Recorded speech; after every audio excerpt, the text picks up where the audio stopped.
Herc is the department's problem wearing a badge. Herc is one of those characters in The Wire who can trick you if you only remember the funny parts. He is loud, dumb in a familiar way, and sometimes weirdly charming because he acts like the guy at work who should have been fired 5 years ago but somehow keeps surviving. He has funny lines. He has awkward moments. He is never as cold as Rawls, never as polished as Burrell, never as openly poisonous as someone like Officer Walker.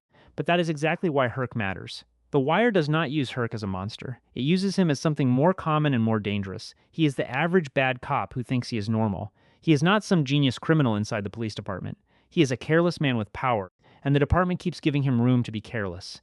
When people suffer because of him, he usually does not even understand the size of the damage. That makes him worse in a different way. Evil can at least look intentional. Herc's damage often comes from stupidity, pride, laziness, and a badge that protects all of it. So when people feel sorry for Herc because he loses his job, I think they are watching the wrong tragedy. The real tragedy is not Herc getting punished. The tragedy is that the punishment comes late, after the department has already allowed him to hurt people who had far less protection than he did. From the beginning, Herc's idea of police work is simple: kick doors, grab bodies, act tough, and hope something useful falls out. He comes from that Western District style of policing where presence matters more than intelligence. He is comfortable with force because force is easy. It gives a fast result. It looks like action. In a department obsessed with stats, action can be confused with competence. That is one of the first problems The Wire shows us. Herc is not trained to think. He is trained to perform toughness. When he ends up in the Barksdale detail, the whole point of the unit is supposed to be real investigation. Daniels, McNulty, Kima, Lester, Sidnor, and the others are trying to build a case through patience. They need wires, they need patterns, they need names, routines, phone numbers, stash houses, money trails. The work is slow because the target is smart. Avon's crew is not going to fall apart because two cops run up on the towers and start yelling. Herc does not really understand that. He treats the detail like another street sweep. If he cannot see the result right away, he gets restless. If the job requires quiet, he wants noise. If the answer requires listening, he wants someone to grab. That seems funny at first because Herc is often played for comedy. He is the guy who wants the easy way. He wants the shortcut. He wants to feel useful. But on The Wire, the shortcut is usually where the damage begins. Look at the early behavior of Herc, Carver, and Prez around the towers. They are supposed to be police, but they move through those spaces like an occupying force. The young people on the corners are not treated like citizens. They are treated like targets. The cops roll in with ego first, and when the situation turns ugly, nobody is surprised because the show has already told us what kind of policing this is. The moment when Prez pistol whips the kid is the most obvious part, but Herc and Carver belong to the same culture. They are part of the same attitude. They enter the neighborhood expecting fear. They expect people to move because a badge showed up. They confuse respect with intimidation. The conclusion from this part is simple. Herc starts the show already representing a broken police mindset. The department has given him power before it has given him judgment. That is a dangerous order to do things in. The second major example is the money from the raid.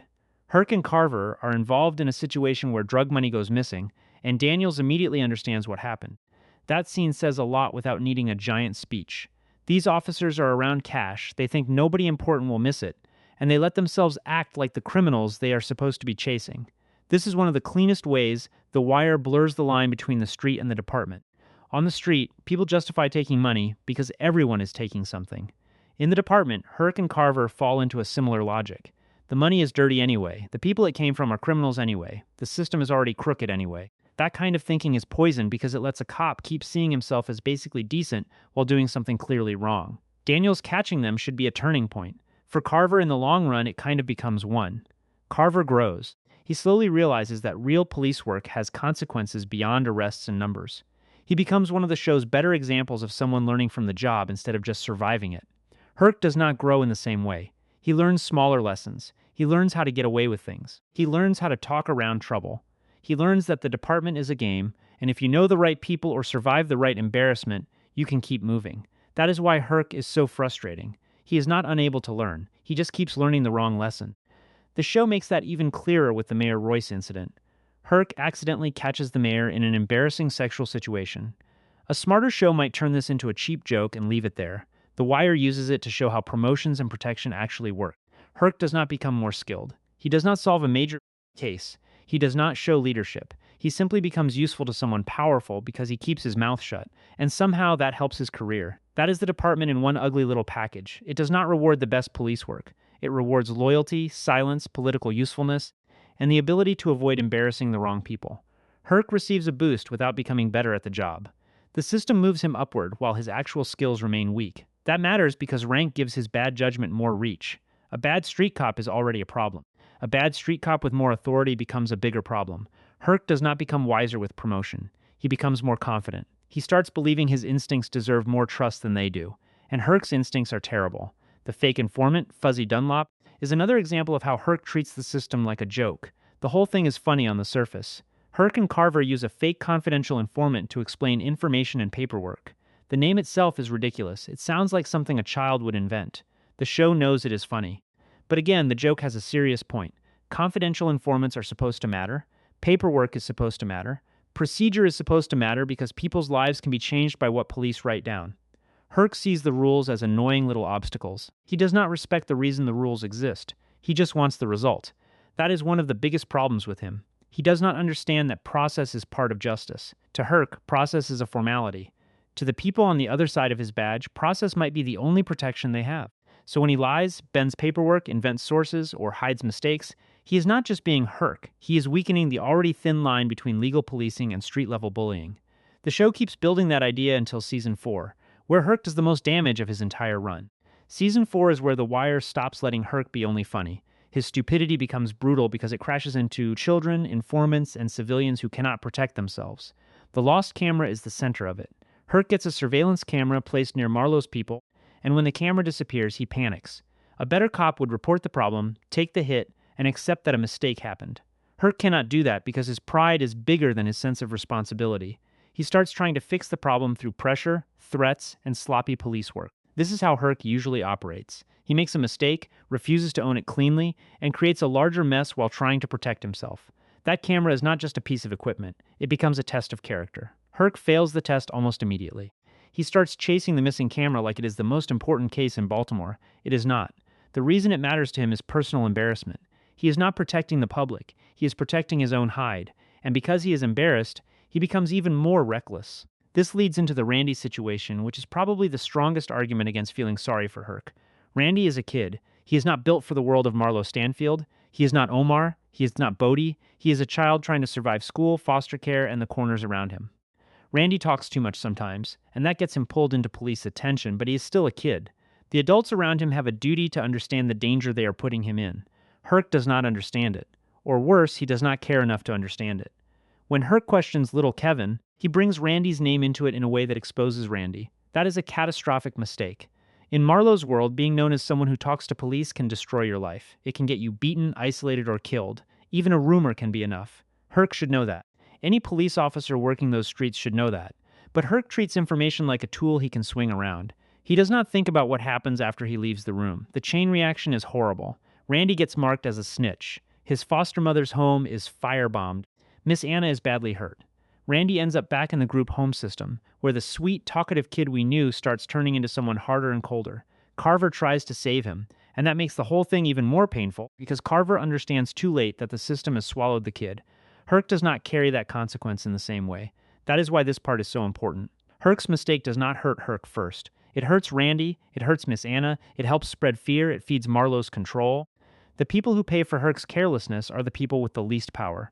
So when Herc eventually gets fired, it feels small compared to what has already happened. Losing a job is serious.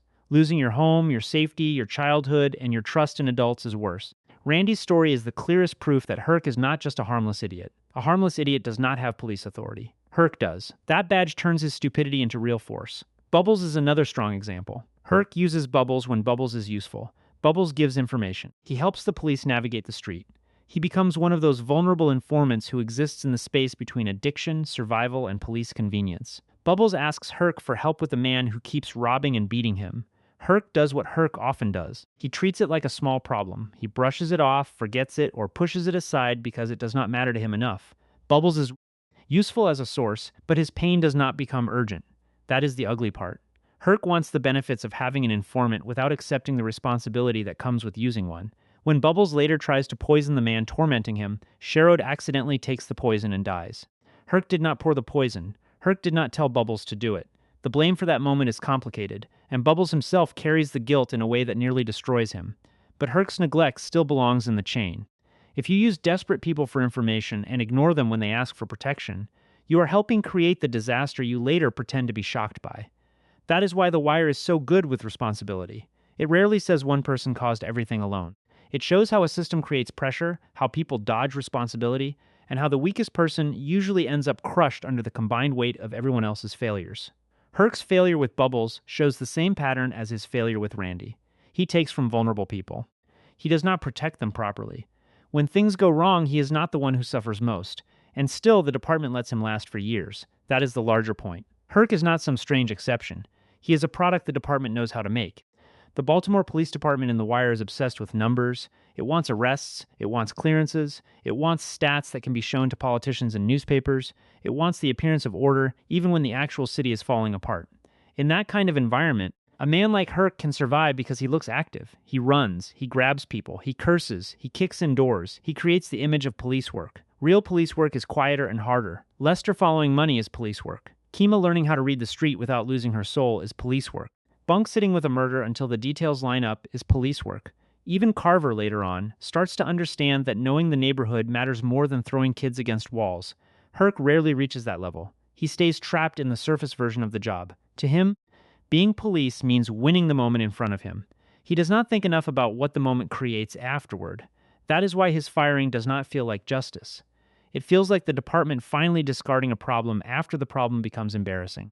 There is a big difference between accountability and cleanup. Accountability means facing the damage and trying to repair it. Cleanup means removing the person who made the department look bad. Herc's firing is closer to cleanup. The institution protects itself. Randy does not get his life back. Bubbles does not get Sherrod back. The cases do not become cleaner. The streets do not become safer. Herc is simply moved out of one part of the machine, and then The Wire does something even more bitter. It puts him with Maurice Levy. That is a perfect ending for Herc, because it shows how little moral transformation has happened. Herc leaves the police department and goes to work for the kind of lawyer who helps drug organizations survive the legal system.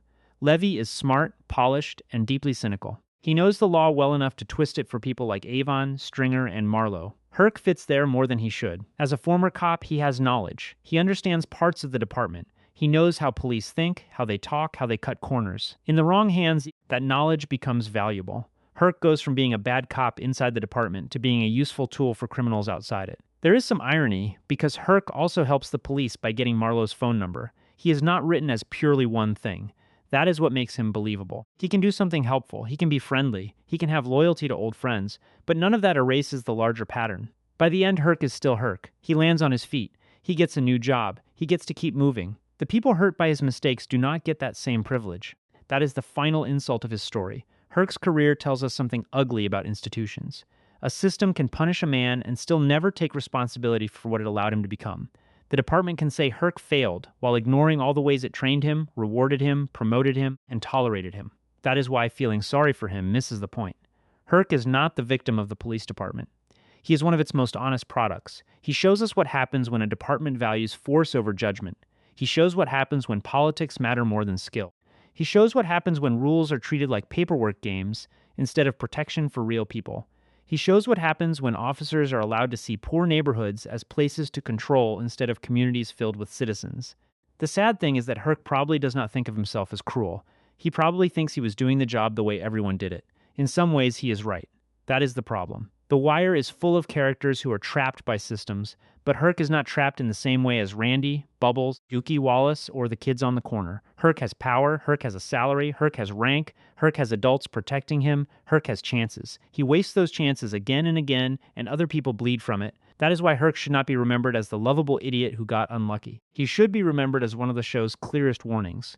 The most damaging people in a broken system are not always the masterminds. Sometimes they are the mediocre men who keep getting protected because their failures are normal.